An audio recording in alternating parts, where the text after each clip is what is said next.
రోజువారీ జీవితంలో వైఫై లేకుండా ఏమీ సాధ్యం కాదు. కానీ దీని ఆవిష్కరణ వెనుక ఒక ఆసక్తికరమైన కథ ఉంది. ఈ వైఫై ఒక పొరపాటు వల్ల ఆవిష్కరించబడింది. 1970లో ఆస్ట్రేలియా సైన్స్ సంస్థ CSIRO లో డాక్టర్ జాన్ ఓ సులేవాన్ బృందం బ్లాక్ హోల్ నుంచి వచ్చే బలహీన రేడియో సిగ్నల్స్ ను పట్టుకోవాలని ప్రయత్నించింది. కానీ ఆ సిగ్నల్స్ మల్టీ పాత్ వల్ల గందరగోళం అవుతున్నాయని గుర్తించారు. దీన్ని పరిష్కరించడానికి వారు ఫాస్ట్ ఫ్యూరియస్ ట్రాన్స్ఫార్మ్ వంటి పద్ధతులను వాడి సిగ్నల్స్ ను స్పష్టంగా విశ్లేషించే టెక్నాలజీని రూపొందించారు. చివరికి బ్లాక్ హోల్ సిగ్నల్స్ మాత్రం పట్టుకోలేకపోయారు. కానీ ఈ టెక్నాలజీ వైర్లెస్ కమ్యూనికేషన్ కి అద్భుతంగా పనిచేసింది. 1992లో CSIRO దీన్ని పేటెంట్ చేసి IEEE 802.11 స్టాండర్డ్ కు ఆధారం చేసింది. ఇప్పుడు మన ఫోన్లు, ల్యాప్టాప్లు అన్ని ఈ పొరపాటు పైన ఆధారపడి ఉన్నాయి. నిజానికి గొప్ప ఆవిష్కరణలు ఎప్పుడూ ప్లాన్ ప్రకారం రావు, కానీ అవి ప్రపంచాన్ని ఆశ్చర్యపరుస్తూ ఉంటాయి. ఎముకలు విరిగితే ఇకపై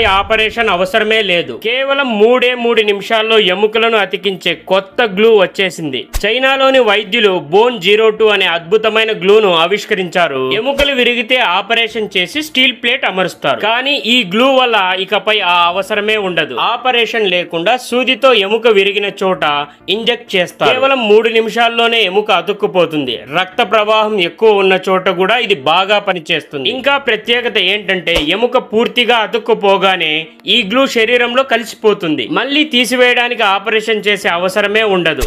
ఈ ఐడియా నీటిలో బలంగా అతుక్కునే ఆల్చిప్పల నుంచి వచ్చింది. బేజియాంగ్ ప్రావిన్సీలోని సర్ రన్ షా హాస్పిటల్లో డాక్టర్ లిన్ షియాన్ ఫెంగ్ నేతృత్వంలో దీన్ని అభివృద్ధి చేశారు. సాంప్రదాయ మెటల్ ప్లేట్లకు బదులుగా ఇది భవిష్యత్తులో పెద్ద మార్పు తీసుకురావచ్చు. రోగులకు తక్కువ బాధ, త్వరిత రికవరీ, ఇదే ఈ బోన్ గ్లూ యొక్క ప్రత్యేకత. ఇది నిజంగా వైద్య రంగంలో గొప్ప విప్లవం. ఇలాంటి లేటెస్ట్ అప్డేట్స్ కోసం మన ఛానల్ను సబ్స్క్రైబ్ చేసుకోండి. వీడియోను లైక్ చేయడం మర్చిపోకండి.